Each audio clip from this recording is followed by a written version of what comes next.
अब सभी को जय मसीह की। और आज हम पढ़ेंगे भजन संहिता 103 अध्याय उसकी एक आयत से पढ़ेंगे। और आज का हमारा टॉपिक है परमेश्वर का प्रेम। तो यहाँ पर लिखा है, हे मेरे मन यहोवा का धन्य कह, और जो कुछ समझ में है वह उसके पवित्र नाम को धन्य कहे। हे मेरे मन यहोवा को धन्य कह और उसकी किसी उपकार को ना भूलना। वही तो तेरे सब अधर्म को क्षमा करता और तेरे सब रोगों को चंगा करता है। हालेलुया। हम मिलकर प्रार्थना करें। धन्यवाद मेरे प्रभु जी, मेरे पिता, आज के वचन आज के कलाम से मेरे पिता हम हर एक से बातें कर प्रभु। जितना आपके बेटा बेटे देख रहे सुन रहे प्रभु, आज के वचन के द्वारा वो आशीष पाए और वे आपको धन्यवाद देने वाले बने, आपके मार्ग पर चलने वाले बने और आपके प्रेम में हमेशा बने रहे प्रभु जी। और इनके जीवन में हर प्रकार के दुख और रोग उनके जीवन से रहने पाए पिता। और आज से प्रार्थना में वचन में बढ़कर आपके राज्य की वारिस बने सोनदेश्वर राजा। आज का वचन हर एक जीवन सोगना फला ऐसा होनेदेश्वर राजा। सब पवित्र आत्मा सौंपते, पवित्र आत्मा जी आप मेरे मुख से करो, मदद और सहायता करें। सबको तेरा आत्मा सौंपते फिर से। और ये प्रार्थना दुआ यीशु तेरे बेटे पवित्र नाम से मांगते हैं, आमेन। तो मेरे जी जो हमने यहाँ पर पढ़ा भजन संहिता 103 अध्याय उसकी एक ऐसे पढ़ा कि हे मेरे मन यहोवा को धन्य कहा और जो कुछ मुझ में है वह उसके पवित्र नाम को धन्य कहे। हे मेरे मन यहोवा को धन्य कहा और उसके किसी उपकार को ना भूलना। वही तो तेरे सब अधर्म को क्षमा करता और वो तेरे सब रोगों को चंगा करता है। वही तो तेरे प्राण को नष्ट होने से बचा लेता और तेरे सिर पर करुणा और दया का मुकुट बांधता है। हालेलुया। तो मेरे अजीज जो यहाँ पर दाऊद कहता है कि हे मेरे मन यहोवा को धन्य कहे और जो कुछ तेरे मन के अंदर है वही पवित्र नाम को धन्य कहे। और हे मेरे मन यहोवा को धन्य कहा और उसके किसी उपकार को ना भूलना। वही तो तेरे सब अधर्म को क्षमा करता और वही तेरे सब रोगों को चंगा करता है। सच मेरे अजीजों, आप और मुझे परमेश्वर का धन्यवाद देना चाहिए आत्मा और सच्चाई से, पूरे मन से, क्योंकि परमेश्वर ही है जो हमसे प्रेम करता है अनोखा। और प्रेम इस बात में प्रकट होता है कि वो हमारे रोगों को दूर करता है, हमारे जीवन से बीमारी दूर करता है, हमारे जीवन से समस्या दूर करता है, हमारे जीवन से हर प्रकार की चिंताओं को दूर करता है, हमारे जीवन से गरीबी को दूर करता है, हमारे जीवन से सतावट को दूर करता है, हमारे जीवन से पापों को दूर करता है, हमारे जीवन से हर पापों को और हर प्रकार की समस्या को वो हल करता है। मेरे जीजो, हमारा परमेश्वर ऐसा प्रेम करता है कि हमारे जीवन से हर प्रकार के रोगों को समस्या को दूर करके हमें पवित्र करता है, हमारी रक्षा करता है। और दाऊद कहता है कि उस उपकार को हमें कभी नहीं भूलना चाहिए। सच मेरे जो हमें परमेश्वर के उपकार को नहीं भूलना चाहिए, क्योंकि आज हम प्रभु पिता परमेश्वर के पास जो आए हैं उसका अनुग्रह हमारे पर बना है। हम उसके पास नहीं आए, लेकिन परमेश्वर हमारे पास आया, क्योंकि हमने सुना था कि यीशु मसीह के नाम से चंगाई मिलती, आरगाई मिलती, परमेश्वर पिता के नाम से हमें बरकत मिलती, आशीष मिलती, पाप की क्षमा मिलती यीशु मसीह के नाम से, परमेश्वर पिता के नाम से। तो उसकी बात को सुनकर हम जब बीमार थे, समस्या में थे, तकलीफ में, तब परमेश्वर के पास आए और वो परमेश्वर हमें ऐसा प्रेम किया कि हमारे रोगों को दूर कर दिया, हमारी समस्या को दूर कर दिया, हमारी चिंताओं को दूर कर दिया, हमारे हर गरीबी को दूर कर दिया, हमारे जीवन से पापों को दूर कर दिया।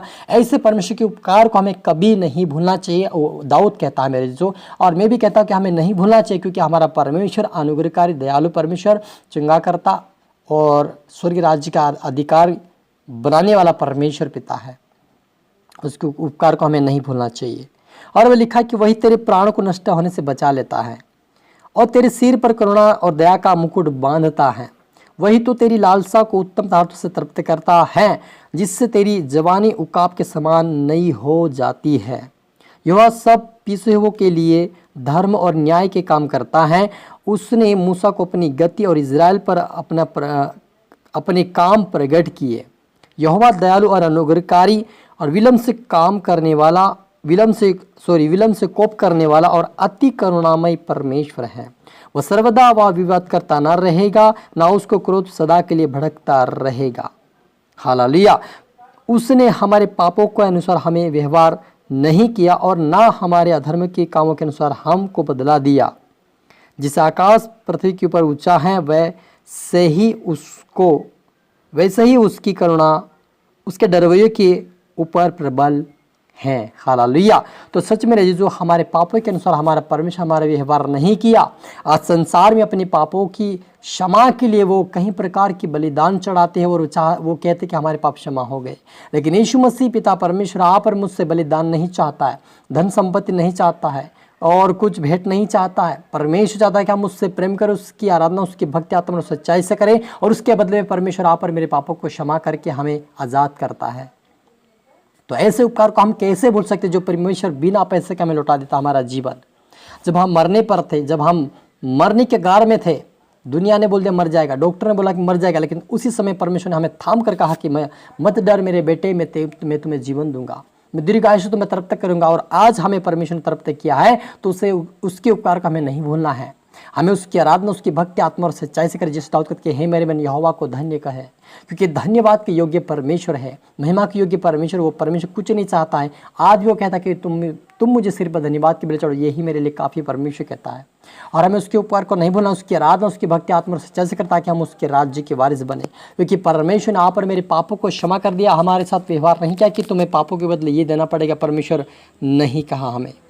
और वो परमेश्वर आप और मेरे साथ आज खड़ा है। हमें उस परमेश्वर के उपकार को नहीं भूलना है, क्योंकि वो परमेश्वर हमें हमारे ऊपर अनुग्रह किया है, हमारे ऊपर दया किया, हमारे ऊपर रहम किया है, ताकि हम उसके राज्य के वारिस बन जाए, ताकि हम चंगाई प्राप्त करें, संसार में भी चंगाई प्राप्त आशीष प्राप्त करें, पापों से गंदगी से बाहर आकर उस खुदावन के आराधना भक्ति करते हुए उसके राज्य के वारिस बने। ये परमेश्वर पिता यीशु मसीह चाहता है।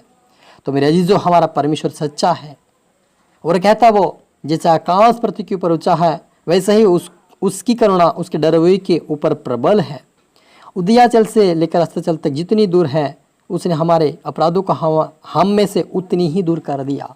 सच में जो हमारा परमेश्वर जितना पूर्व से पश्चिम तक है, उतना ही परमेश्वर हमारे पापों को हमारे जीवन से दूर कर दिया, हमारे जीवन से रोगों को दूर कर दिया, हमारी समस्या को दूर कर दिया, हमारे जीवन से गरीबी को दूर कर दिया, ताकि हम पवित्रता का जीवन जीकर, आज़ादी का जीवन जीकर उसके राज्य के वारिस बने मेरे पिता। लेकिन वो पिता आज भी नहीं चाहता कि हम उसको कुछ भेंट या बलि चढ़ाएं।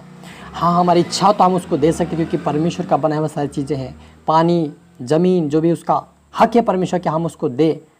हालेलुया। लेकिन वो आप नहीं मांगता कि मुझे चाहिए, क्योंकि सब कुछ उसका बनाया उसको आप ले सकता है। लेकिन परमेश्वर आप और मुझे इतना प्रेम करता है कि हमारे पापों को दूर कर दिया और हमें आज़ाद करके अपने राज्य के वारिस योग्य बना दिया। हालेलुया। हम मिलकर प्रार्थना करें। धन्यवाद मेरे ईश्वर आजा, मेरे पिता परमेश्वर, आज के वचन, आज के कलाम से मेरे पिता हम हर एक से बातें की। आपका धन्यवाद प्रभु जी। जितना आपके बेटा बेटे देख रहे सुने पिता, मैं हर एक के लिए दुआ करता, प्रार्थना यीशु के नाम से पापों से, गंदगी से बाहर आए पिता आज से, और आत्मा और सच्चे से आपकी आराधना भक्ति करने वाला बने। आपके बेटे बेटे जितने देख रहे सुने पिता, आज से तेरी आत्मा और सच्चे से आराधना भक्ति करे, तेरे मार्ग पे चले, तेरे मार्ग पे चले, तेरे वचनों पे चले, और तेरे राज्य की वारिस बने मेरे पिता। आज पिता इनके जीवन सारे पाप दूर होने पाए, गरीबी जाने पाए, बीमारी जाने पाए, समस्या जाने पाए पिता, आज़ाद होने पाए, आज से तेरी मार्ग में, तेरे वचनों पर चलने पाए, हमेशा तेरे डर, तेरे भय में चलकर तेरे राज्य के वारिस बने। सोनदेश्वर राजा सभी तरह आत्मा सौंपते मेरे पिता, इनके दोनों का परिवार उधर आसपाए। सोनदेश्वर राजा ये प्रार्थना दुआ यीशु तेरे मीठे मधुर नाम से मांगते हैं, आमीन। तो मेरा जीजू, मैं आशा करते इस वचन पर आपसे बातें किया होगा।